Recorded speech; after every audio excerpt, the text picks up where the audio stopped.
This is the Simply Love Jesus podcast, where we explore life and faith through the lens of one question, which is, what does it mean to simply love Jesus? I hope you're having a wonderful day today. My name is Caleb, and I am here with Mr. Adrian Laster. Laster, L-A-S-T-E-R. I've never asked you that question before, so I'm glad I did it right now. All right, I'm here with Adrian, and friends, we got a special treat for you today because Adrian is one of the new lead team members at Simply Love Jesus. Adrian is going to be taking over as our media specialist, which means he is also going to be taking a front seat at our podcast. I'm very excited about it. I'm really excited about how Adrian's going to help not only direct what media is going to look like for us as a ministry, but just also some of the conversations that he and I get to have together, and I'm really excited about it. So, Adrian, do me a favor and tell our listeners one random thing about yourself. Scared of heights, even though You're scared of heights? Even though I'm about 6'4". Why? Is it just like you never go skydiving? Like I would, because I have ADHD, so the adrenaline factor would kick in. Okay, so where does the scared of heights part come in? I just growing up, I wasn't used to being like on heights. Maybe. So where does that like play a role? Like where do you see it actually, like if you jump out of a plane for the because you like the adrenaline, when would it come into play that you're scared of heights? It comes into play when I'm on like tall buildings or I'm on a ladder, and it's not looking up, it's the part of looking down. And then when I focus on looking down, because I'm very eagle vision type kind of person, and then after I focus on the fall, I'm like, okay, yeah, there's a possibility that I could fall and die. So if I asked or you to break climb a up to limb. the top of this building and get something off, you'd be like, nah fam, not me. No. When Jesus comes back, you know what I mean? When Jesus comes back, I'll have wings and I'll just soar. No. That's awesome. I love that. Well, today, friends, a couple of announcements as we get ready to dive in. A lot of things have happened since our last podcast episode. So originally, we were going to be going through the series called Life. And some of you were really excited about it. And I'm really sad to tell you that we're going to postpone our Life series for a couple of reasons. One, I am so busy. Y'all know this about me on the podcast. Y'all know, for those who listen, that I am a perfectionist, that I like things done excellently, and I want it done really well. And if it can't be done with excellence, then we're just not going to do it at all.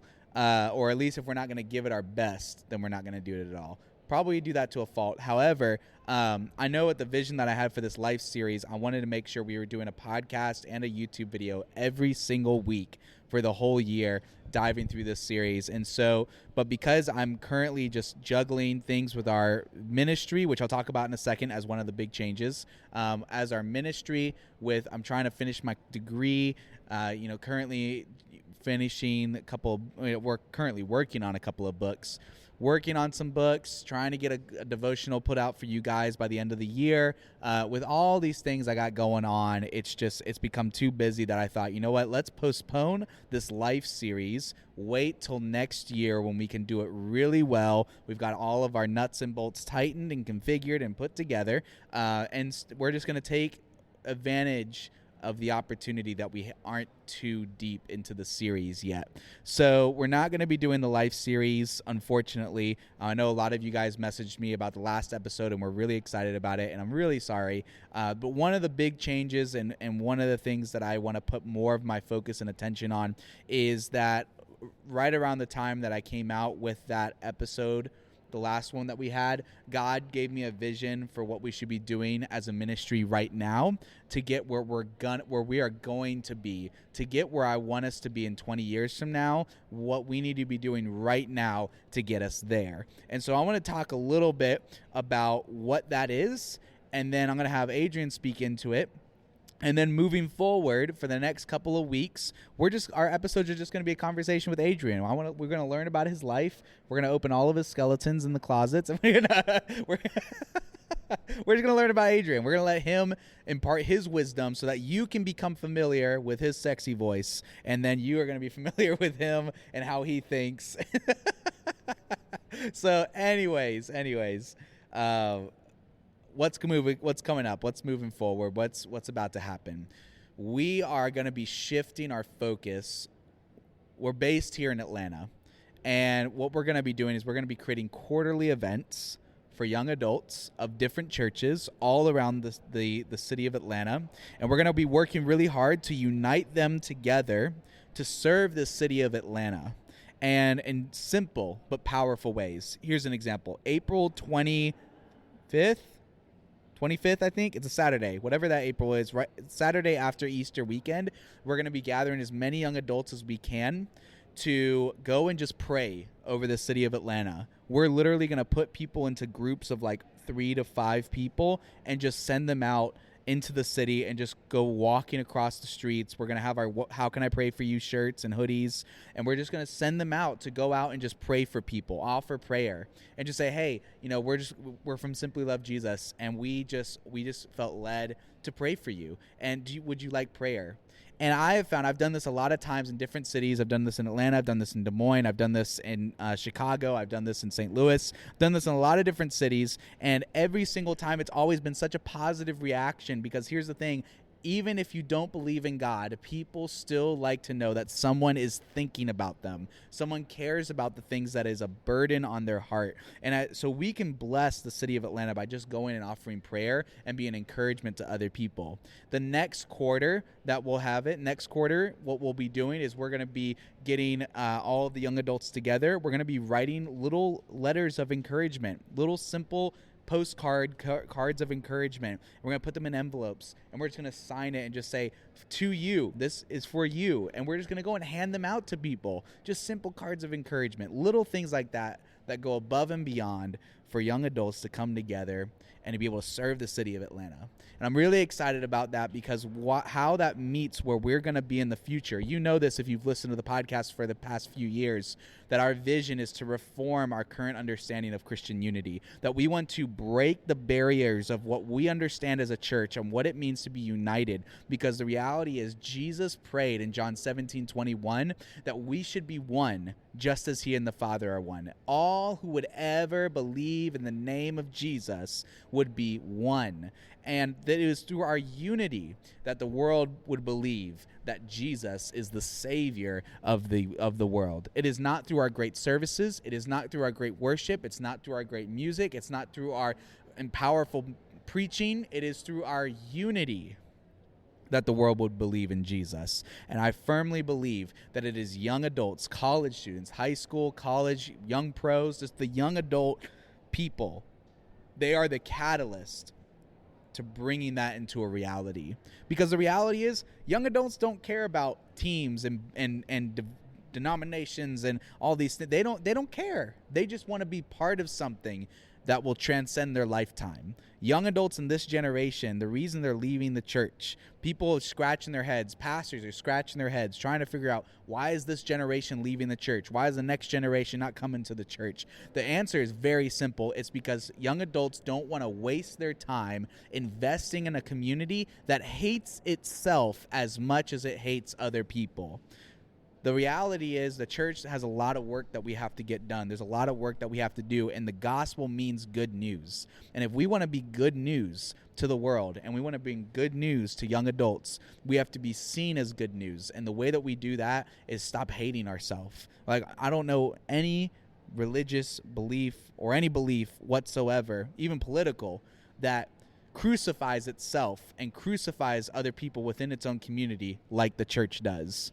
And so young adults see that. They see everything. And so the challenge is that we would be united, that we would come together, and we would not let these little things divide us, but that we would be united by the name of Jesus, even when there's theological diversity. But that the reality is, if we have the A points all together, if we got all of our big A points together in an agreement, then all the B points and C points and all the little secondary and tertiary things, just they aren't as important. They're a conversation that can be tabled for another time. And so I'm really excited about what we're going to be doing. So moving forward, we're going to be focusing on these quarterly events. And then monthly after that, we're going to be focusing on creating a community for these young adults, for them to come together and celebrate how they're being good news in their church how they're being good news in their community, that we can create a space for young adults to come and just meet other Christians who are serving in different churches, and they get just to meet them and hear about how God's working in their life and God's working in their church. And I think that's a beautiful thing that we are going to celebrate, and it's going to be a beautiful thing as it begins to grow and expand and multiply across different states. But first, we got to do it right here in Atlanta.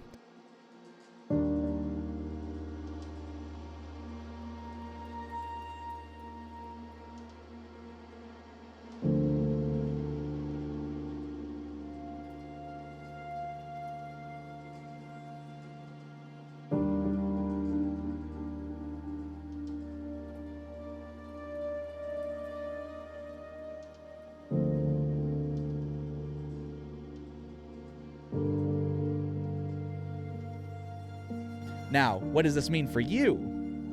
It means we're not going anywhere. We're still going to be creating podcasts. Amen. Preach.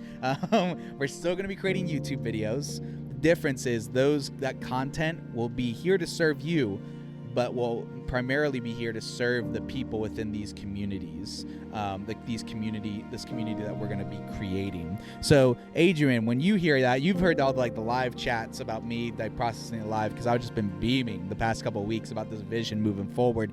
What comes to your mind as you've heard all of that, and I've kind of roped you into this process? What has been going through your heart and your mind as you've heard all that? It's just your pure heart for this is not, this mega church name thing or this small church thing or in the middle or wherever, or this new church plants thing. I'm not saying any names, but I'm just saying it is the whole entire body of Christ. Every denomination serves a purpose for specific individuals. Yeah. And that's the reason why they exist and have existed for a long time. Yeah. But I think we're at the point to where, before the pandemic, we was at a point to where all of those denominations were butting heads. Yeah. And a lot of people, like you said, that are younger, and there are a few older that have been in it for a long time. They're just dropping like flies. Metaphorically, but physically, we just slapping them with fly swatters. That's it. But they're leaving to go elsewhere. And prime example is my dad. He grew up Southern Baptist. Now he's at it, even though it's a Baptist church, but it's a non-denominational church. Yeah. And what people call it non-dom or non-denom. Yeah, non-denom. Non-denom. And I follow in that as well. I use him as an example because he's older, but I follow in it the youth spectrum of what you just lamented. What a word, lamented. Man, I haven't heard someone use that one in a while. I had to bring that one out the back of my mind. But that's what I see. Just wrapping us all together, not saying we're not pointing out the pros and cons of each denomination or why someone wants to be non-denominational and stand between the gray lines and not be on either side. We're saying, hey, we all love God. We all love Jesus. We all love the Holy Spirit.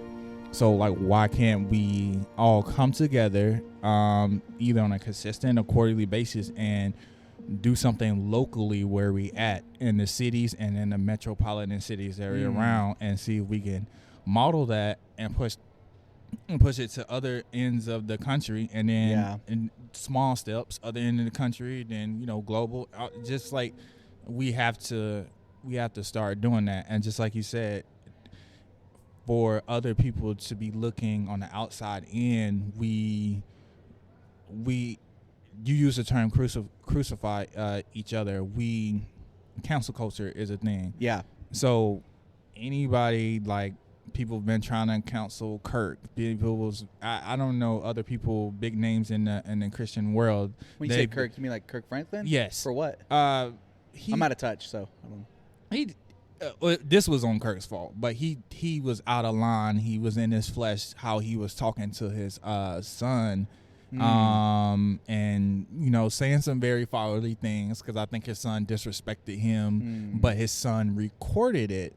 And I'm not taking any side. I don't. Yeah. What's the situation? Dad said something to his kid. Kid recorded it. Yeah. Why? Because he was trying to expose, like, this is the Kurt Franklin that you love, that you think that is all holy, and maybe we all know he's crazy, like a little bit, but like in a good way. But he was trying to expose him. And how old is his son? I'm not even too sure. I'm sure his son is like my age. I'm like 29. His son's like 27 or something. 27. It sounds like something like you would expect from a high schooler. Yeah. In the sense that, like, because it's a pastor kid problem. In the sense that I have a friend, like, I'm not a pastor's kid. I'm a pastor's grandkid. But friends of mine who are pastor's kids, growing up, one of the things that I heard all the time was, he talks about this on the pulpit, but he don't act like that at home. That's exactly what he was trying to do to show the world or America. Of being human. Yeah. It's like that's just. He may be the pastor and preach truth, but he's still practicing it. Yeah, and he fails as all of us fail at practicing. Yeah, it, so that's what I think. Council culture is not. It's not good. Stephen A. Smith said it really best. We need to still be C culture, but it need to be counseling culture, because you can't counsel that person out and thinking they made on their own initiative. You said we need to be counsel culture. Yeah, and versus versus cancel culture. Yes, because if we counsel that person, there was a football player, or I think somebody said something like something racist. I don't know what the term is, but they said something very racist about the Jewish community, but it was just a joke.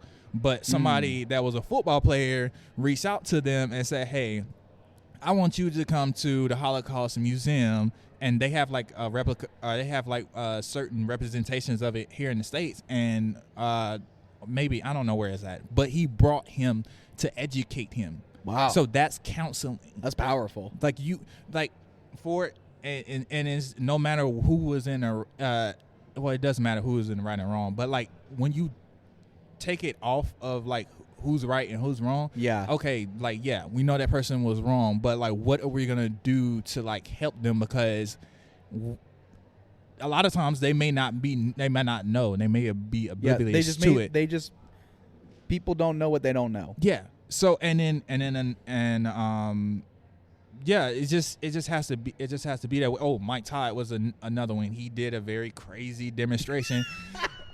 I haven't seen the video. I haven't seen the video, but my girlfriend told me the whole synopsis of it. I was like, he did what? He spit or what? And rubbed it where? I was like, my mind went elsewhere. But I was like, wait, what? Where he was talking about Jesus took spit in the mud and put it on the guy's face. So he did the same illustration, but he just like hawked up a big loogie and like rubbed it on his brother's face. And it's part of and it was, I know, I've talked about this before, not on the podcast, but it's in other circles, where I know what he was thinking when he came up with the idea, because I've been there as a preacher. I've thought that stuff, and there have definitely been times where like I have thought it sounds really good in your head, but in reality it just doesn't land as well. No. And I can imagine that's probably the same thing. It was a great idea in his head, and it works in theory, but not in reality.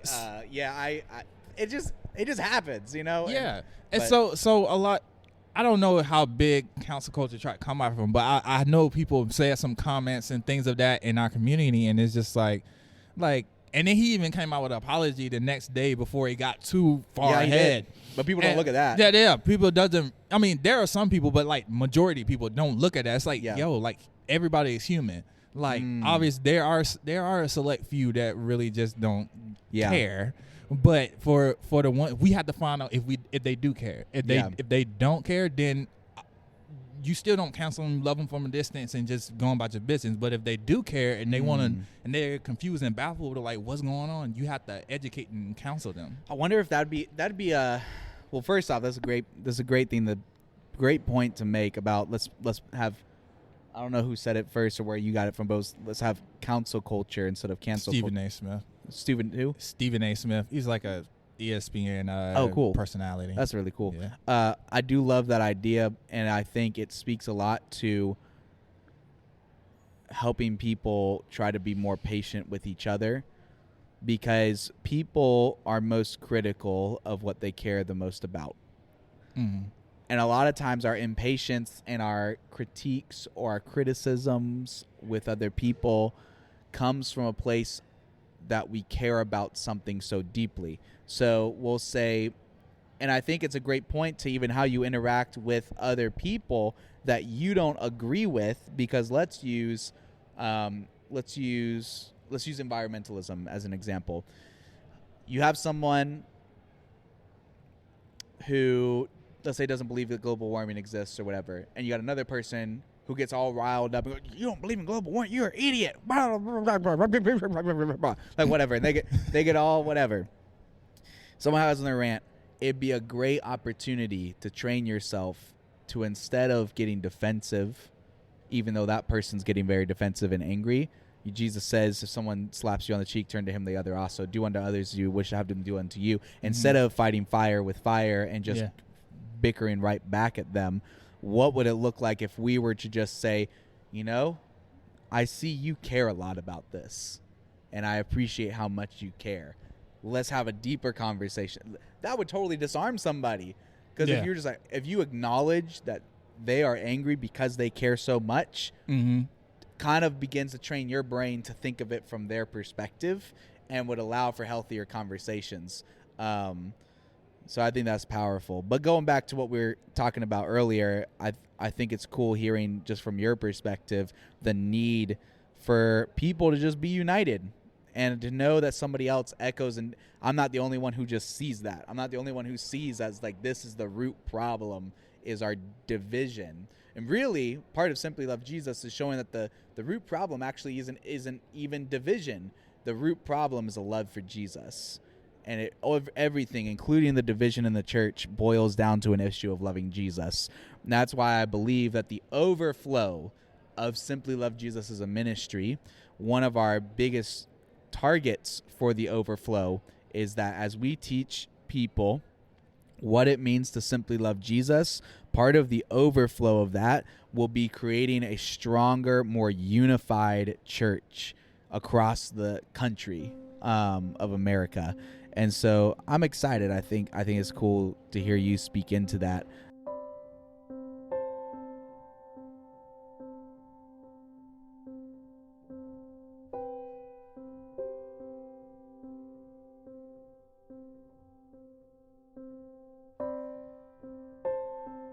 So as someone who's now kind of coming into the fold a little bit more invested, beforehand it was just, I've asked you to partner with a couple things, or you've heard me talk about it a lot.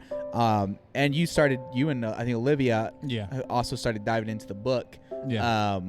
Staff requirement, but whatever. No, just kidding. But one of the things I wanted to ask is, because you guys haven't finished it yet. No. Cool. This is perfect. And I read your little thing and said this is a book for you to take your time. That's good. That's good. So I'm going to take advantage of the fact that you haven't finished it yet. Yeah. So based on what you've seen from afar, and you've dived into the book a little bit, so based on all of that, I want to hear your first raw answer response, and then I'm going to ask this question again like a couple months later. What does it mean to simply love Jesus? Initially, what do you think right now? Don't worry about whether it's right or wrong. Just what you think right now, because I'm going to ask you again in a couple months after you dive through the book and stuff. It'll be fun. Oh, like what's first on the brain? Yeah, what's first on the brain? There's no wrong answer. Just go. So honestly, it just means simply to love Jesus. Like I'm a very simple forward like person. Obviously, when I heard it, I wanted to, because I like, even though I'm simple, I like to dive deep. Yeah. So like as I've been reading, it does dive deep, and that's what simplicity is. So when it says like simply love Jesus, and without reading any of the mission, and just like knowing further than that, it was just simply love Jesus, and it's like a repetition thing with me. Yeah. So it's like simply love Jesus, simply love Jesus, simply love Jesus. Like Well, Like, I love that. it's that simple. And Like, no, it's great. I love that you say that because I'm sure all the podcast listeners right now are hearing you say that. Going, he's getting it. He's getting it. Like, he's getting it. Like, he's already ahead of the game. That's cool. I love that. That's perfect. Yeah, we'll dive more into that later on, and even with the podcast. But essentially, you know, the textbook answer for what Simply Love Jesus is. Simply Love Jesus is the idea that everything in this world and in your life everything should start and revolve around loving Jesus. Like, Simply Love Jesus is the idea that everything should start and revolve around loving Jesus. And it comes back to answering all of the complicated issues in our life and in our world. It goes back to, man, how do I overcome pornography? Simply love Jesus. How do I overcome racism? Simply love Jesus. How do I fix this issue in my church or in my home or in my city or in my school? Simply love Jesus. And the whole point of the book is helping you understand why is just loving Jesus the answer, and it walks you through that. And the short version is that because when I choose to love Jesus, the first step to simply loving Jesus is understanding that Jesus simply loves you.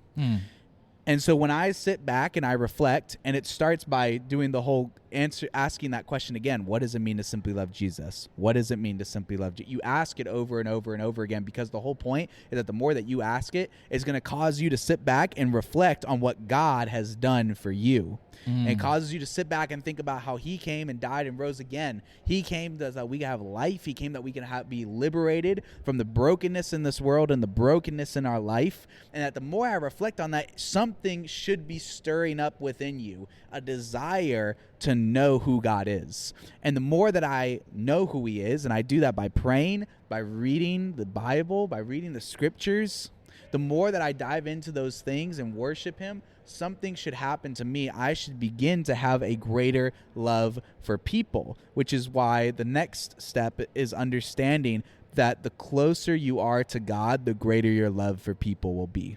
The closer you are to God, the greater your love for people will be, because God loves people. And if I really love God and I really want to get to know him, then I should begin to have a love for what he loves, just like I love another person and I learn what they like and I learn what they love. The more I spend time with them, the more I will begin to share an affection and desire for what they have desires for. I should begin to be passionate about what they're passionate about. Because of my relationship with them, I begin to see things from their perspective, see things for what it is that they like or they love, and I begin to love it myself. And the more that I dive into loving people, the more I begin to understand my purpose.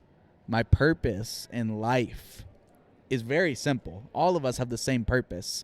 It is to love God with all of our heart, soul, mind, and strength, love our neighbor as ourselves, or as we word it in the book, to love God with everything we have so that we can love others and prepare the world for when Jesus returns. And the more that I chase after my purpose, the more I understand that the more I seek Jesus, the more I need Jesus.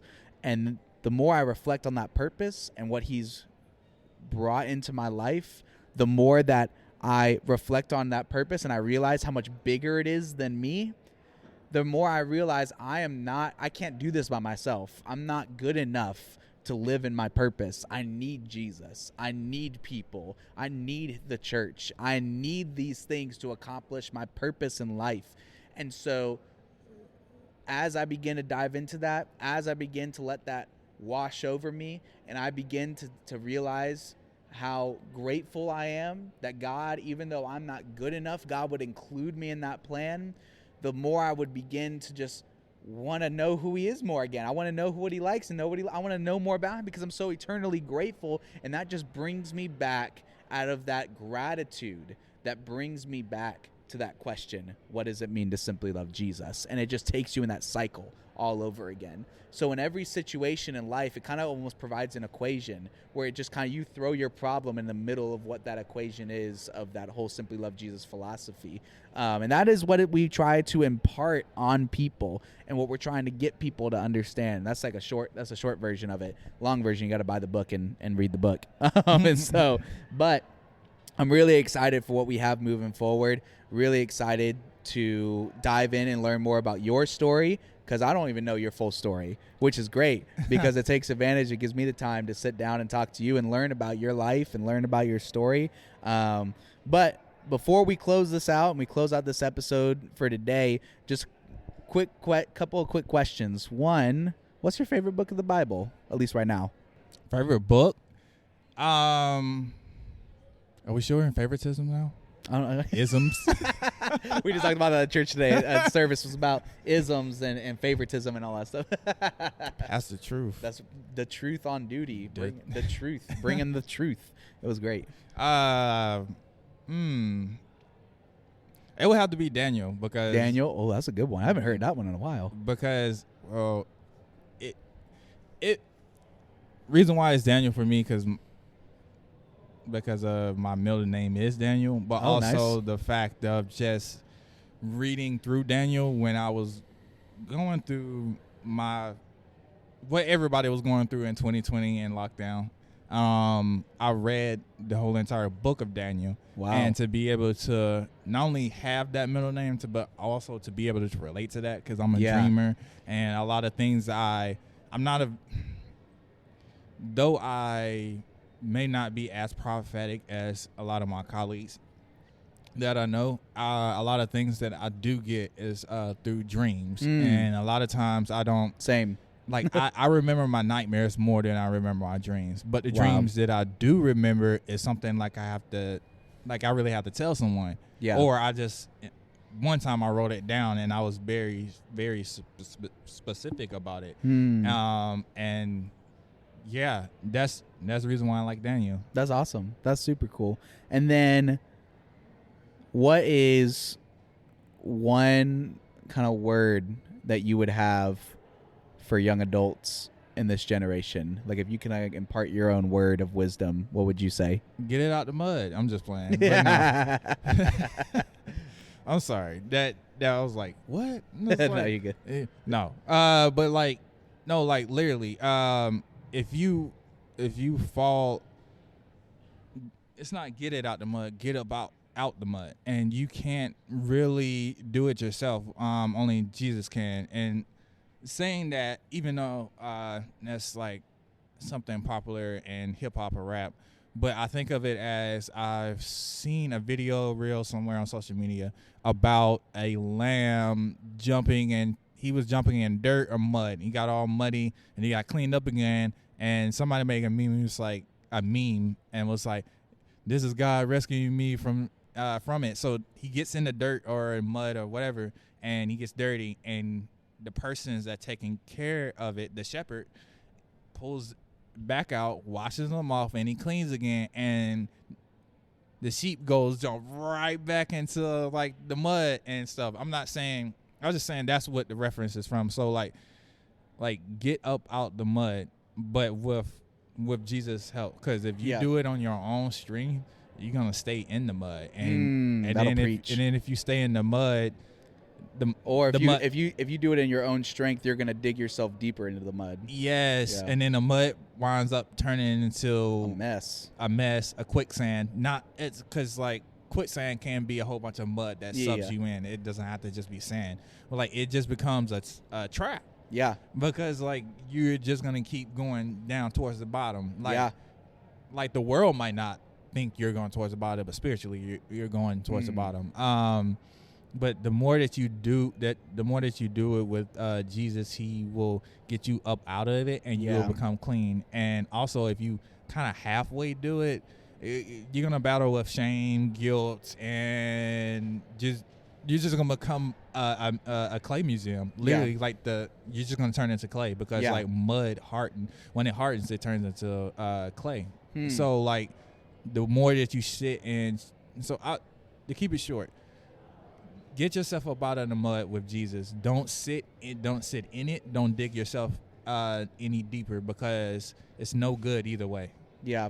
And when you pull yourself when you pull yourself up out of it with the help of Jesus, turn back around and help somebody else, because the fact of it is, and Olivia had she told me this, the problems that are most common are most universal.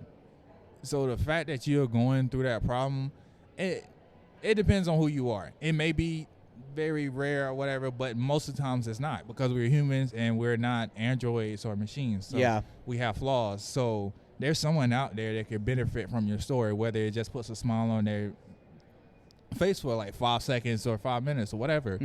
Like it has an impact. Yeah, that's incredible.